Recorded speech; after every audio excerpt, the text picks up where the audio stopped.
I used to hate saltfish fritters, and it was all because of one mistake. But once I started getting them right, crispy, flavorful, and so satisfying. In Jamaica, we call these simple snacks stamp and go. Some people say flitters, but today I'm going to show you what made the difference. Let's start with the saltfish or salted cod because this is the biggest pain point for a lot of people. We have a couple ways we can handle this. I like to soak mine in fresh water for a couple hours. The water slowly draws out the salt and we can simply change the water until we're happy with the salt level. This is 8 ounces of saltfish and I made sure to wash it before soaking. Another way we can desalt this is by boiling it. That's a much quicker way to handle saltfish. There is some flavor loss because boiling is more aggressive, but that doesn't mean you still won't get delicious fritters. Whichever way you choose, you can simply taste the saltfish to make sure the salt level is good.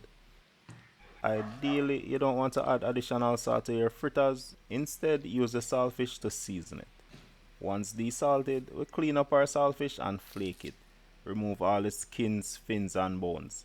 A big benefit of boiling is that this step is much easier to do.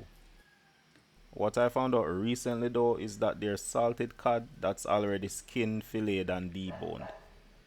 Most local supermarkets only have that old school rustic saltfish, so that came as a surprise to me. But I would love to know what you can get in your area, so tell me in the comments.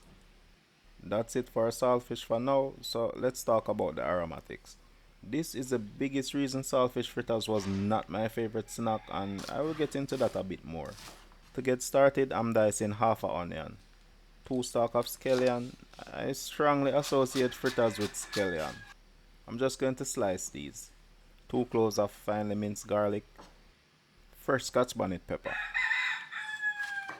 I'm using half, but this just comes down to personal preference and how much heat and scotchy flavor you want.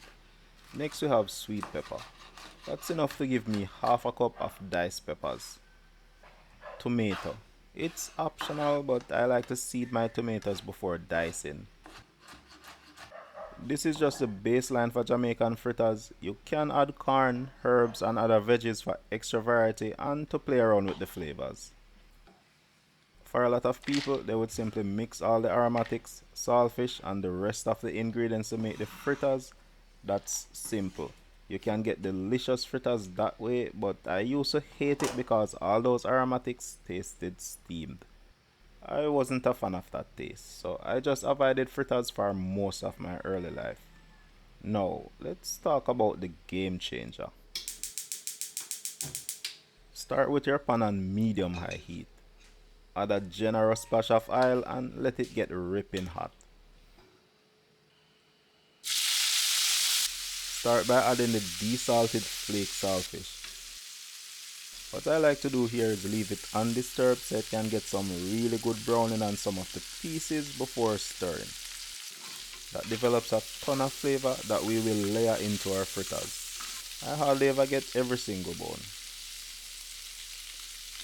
Yeah, that smells good. Fried saltfish has a very satisfying aroma. Alright, now is the perfect time to add all those aromatics.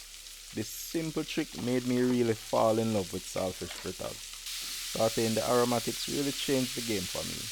We totally lose those steamed onion and scallion flavors for a much more delicious saute flavor. Season that with some fresh ground black pepper. That black pepper flavor pairs perfectly with saltfish, so be as generous as you're comfortable with. That look and smell proper. All those seasoned aromas are really coming through. Let's give it a taste. This is a dish all by itself. That is good, spicy and flavorful, but we also get another opportunity to adjust the taste. I don't get this excited about raw aromatics. 2 slices of bread or some dumpling and I could forget about making fritters. Tempting, but I'm just going to let that cool before we move on. That scraping right there is flavor too, so it would be a sin to waste it. That is it. And to speed up the cooling down process, I'm going to throw this in the freezer. That's completely cool now, so let's get everything together. To our saltfish mixture, I'm going to add 2.5 cups of all-purpose flour. Give that a mix to distribute the ingredients. Another one. Next, we gradually add water to form a batter. For a richer saltfish fritter, you can use milk as the liquid instead. I've never tried it, but coconut milk would probably go so hard in this. The consistency of the batter is key. You want it thick and viscous, so it's barely pourable. You could go slightly thinner than this, but a heavier batter gives me consistently good results. Oh, almost forgot. For a little bit of lift, I'm using half a tablespoon baking powder. Usually we add this with the flour, but it's not totally necessary. Saltfish fritters are not unique to Jamaica. Multiple Caribbean countries have different versions. But unlike the Jamaican version, they use more leaveners, with some recipes calling for both baking powder and yeast. Perfect. That batter is ready. I like to let my batter rest for about 10 minutes. That improves the texture and allows the flavors to come together a bit more. It also gives us a lot of time to get our pot nice and hot. Now, this is where everything truly comes together.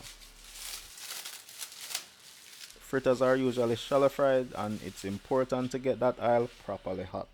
If your oil is too cold, your fritters will soak up a lot of it. That sizzle is exactly what you want to hear. A thick batter usually soaks up a lot less oil while still giving us super crispy results. Most people who go out and buy fritters, whether that's at a street food spot or at restaurants, knows exactly how unpleasant it is to get overly greasy ones. A couple minutes on each side is enough to fully cook them, but you also want that beautiful golden brown color. What I typically do to get perfect fritters is to fry one as a test first. I can taste it and adjust the batter's flavor before frying the rest. I was a bit excited, so let's just call this the test batch. I tasted these and they were great, but it could use a bit more spice. So I'm simply adding a bit more chopped scotch to the batter.